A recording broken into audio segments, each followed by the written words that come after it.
Viene en las próximas semanas para México una definición central que no solamente va a moldear cómo será el gobierno de Claudia Sheinbaum, sino muy posiblemente va a moldear si México sigue siendo una democracia con equilibrio de poderes o no. Y esa decisión tiene que ver con que si las autoridades electorales avalan lo que se conoce como sobrerepresentación o no lo avalan.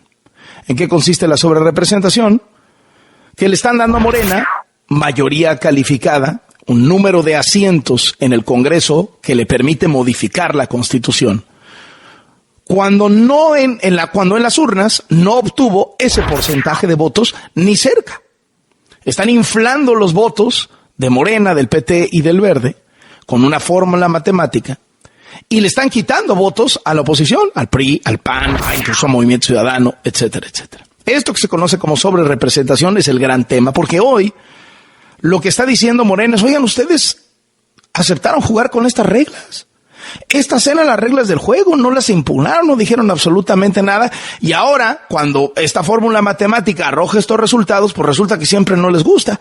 Y la oposición dice, oye, ¿cómo es posible que hayas ganado el 50% de los votos y te quieres llevar el 70% de los escaños en el Congreso? Pues, ¿qué te pasa? No, por ponerlo en números cerrados.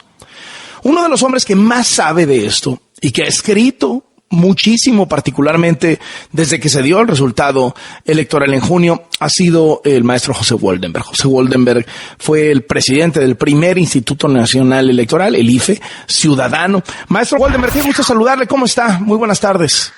Buenas tardes, Carlos. El gusto es mío de estar contigo y con tu auditorio. Quizá valga la pena hacer algunas precisiones a lo que tú acabas de señalar. Adelante. Si me permites. Primero, en la Cámara de Senadores es claro que la coalición de Morena, Partido Verde y PT no va a tener mayoría calificada. Eso no está ni siquiera a discusión, ¿no? Eso no está ni a discusión. Eso por unos cuantos, por 3 o 4 asientos, pero no la tiene, ¿no?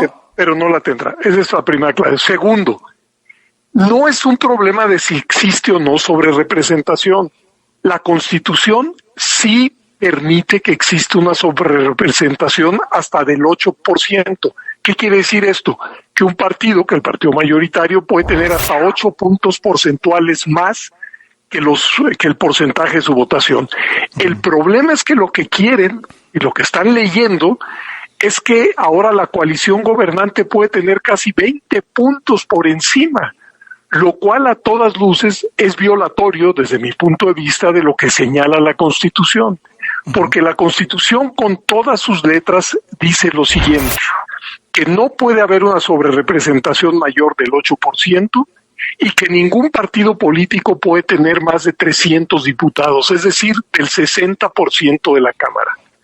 Cuando esta reforma se aprobó, que fue en 1996, se dijo con todas sus letras, y así se argumentó, que se trataba de una negociación entre los que querían tener una representación proporcional estricta, por ejemplo el PRD, y en aquel entonces el PRI, que decía que en una Cámara sin mayoría absoluta iba a ser muy difícil de gobernar, y que entonces se negoció que, bueno, pudiera haber una especie de premio y al mismo tiempo tope del 8% a la fuerza política mayoritaria.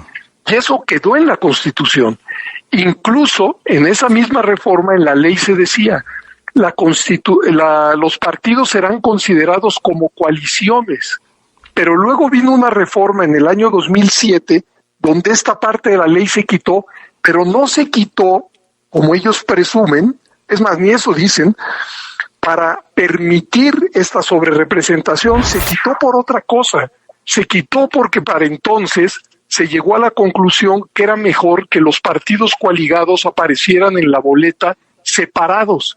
¿Por qué era mejor que aparecieran separados y no como hasta entonces que aparecían en el mismo recuadro?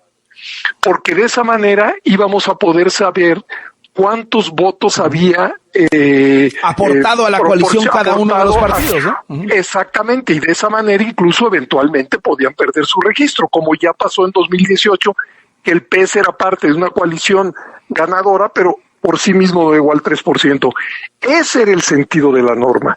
Y si uno va y ve la iniciativa de aquel año, si uno ve el dictamen de aquel año, si uno ve la discusión que hubo en la Cámara, es decir, en el pleno de la Cámara de aquel año, si uno ve la prensa de aquel año, se dará cuenta que el sentido de esa reforma es el que estoy tratando de explicar.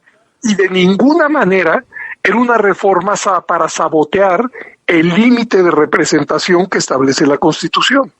Ahora, lo que argumentan Morena, sus aliados, el presidente, la presidenta electa, es, a ver, la Constitución dice no más de 8% por partido. Y lo que nosotros estamos planteando no es más de 8% por partido. Y lo que ustedes están diciendo es que no sea por partido, que sea por coalición, pero pues eso no es lo que dice la Constitución. Ese es el argumento del morenismo. Sí, ahora, a ese argumento ha habido ya intervenciones como la del doctor Diego Valadez, que fue miembro de la Corte, que fue director del Instituto de Investigaciones Jurídicas, o de Jorge Alcocer, que durante muchos años dirigió la revista especializada en elecciones, que es Voz y Voto, que han señalado, ¿por qué no leen el artículo constitucional todo? Es decir, el artículo 54, que en su primera fracción dice, para poderse beneficiar del reparto de los diputados plurinominales, los partidos deberán registrar por lo menos 200 diputados uninominales. En esa fracción ellos entienden por partido o coalición, porque ese es el sentido de la norma. Ese es el sentido de la norma. En el párrafo de arriba, en el mismo artículo, consideran sinónimo partido y coalición, y en el párrafo de abajo ya no. No, exactamente. Y como lo han dicho, pues juristas muy destacados, la ley hay que leerla en su integridad, no solamente un renglón, y hay que tratar de discernir cuál era el sentido de la norma. Y yo creo que no es muy difícil ver cuál es el sentido de la norma. Hay que ir a los debates que pusieron en pie primero la reforma del 96 y luego la reforma del 97. Así como está viendo el panorama, ¿cómo siente que van a actuar los magistrados del Tribunal Electoral, que son los que tienen la última palabra en torno a este asunto? Bueno, no lo sé, no me gustaría especular. Yo esperaría que primero el Consejo General del INE y después el tribunal, porque seguramente este asunto va a llegar al tribunal y el tribunal será la última palabra, pues, digamos, hagan una lectura sistemática e integral de la Constitución y de las leyes que regulan a la propia Constitución, que vean los antecedentes, que vean lo que discutieron los legisladores, e incluso que se asomen a resoluciones de la Corte que tienen que ver con estos asuntos.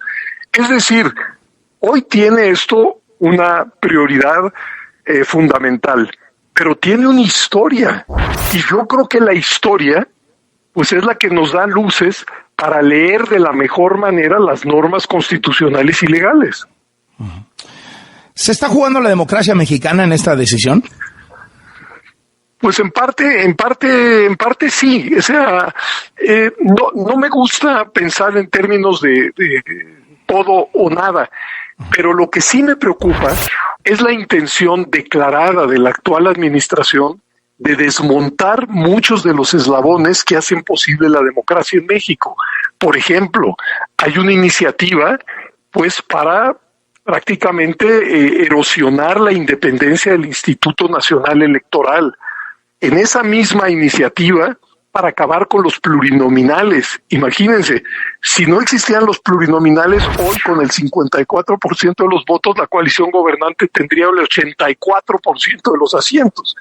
Hay una iniciativa, además, para acabar con los órganos autónomos del Estado y que estos pasen a formar parte, bueno, que sus facultades ahora las desplieguen secretarías del Ejecutivo. Sí.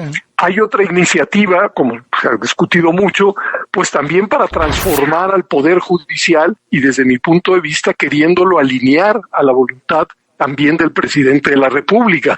Y hay una iniciativa también para adscribir a la Guardia Nacional a Sedena. Si uno ve el conjunto de estas iniciativas, pues creo que la única conclusión es sí, hay una pretensión de transformar nuestra democracia en un régimen autoritario, concentrador de poder en la presidencia.